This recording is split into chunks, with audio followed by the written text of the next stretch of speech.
না, এরকম সেরকম হয়নি কথা, মানে হাতি আসছে এটা সত্য কথা, এবং আমাদের যে স্টাফরা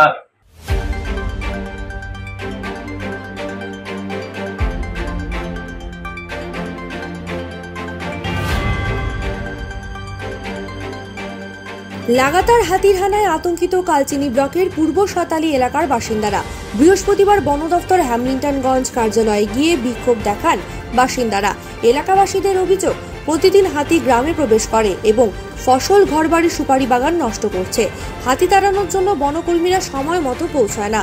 ফসল, ঘরবাড়ি নষ্ট করে যাওয়ার পরে বনকর্মীরা গ্রামে আসে। জানা গেছে, গতকাল রাতেও বুনো হাতি সাতালি বস্তি এলাকার বাসিন্দা গৌতম নার্জিনারির 4 বিঘা সুপারি বাগান নষ্ট করেছে।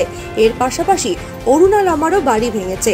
এলাকার অনেকেরই ফসল নষ্ট করেছে হাতি। এদিন ক্ষুব্ধ বাসিন্দারা রেঞ্জ কার্যালয়ে গিয়ে ক্ষোভ প্রকাশ করে এবং ডেপুটেশন প্রদান করে।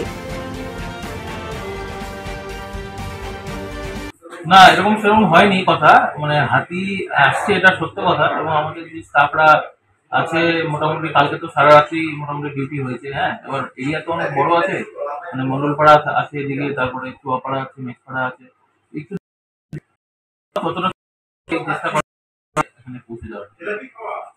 তাদের অনেকেরই জমি ক্ষতি হয়েছে বলছে। হ্যাঁ, এটা আমরা তাদেরকে বললাম যে প্রপার ডকুমেন্ট তারা সাবমিট করুক এবং সরকারি নিয়মে তাদেরকে ক্ষতিপূরণ দেওয়া হবে। হ্যাঁ, সরকারি নিয়মে দেওয়া। কোন রেঞ্জ? কোন রেঞ্জ? হ্যামিল্টনগঞ্জ রেঞ্জ। আপনার নাম? অঙ্কন নেই।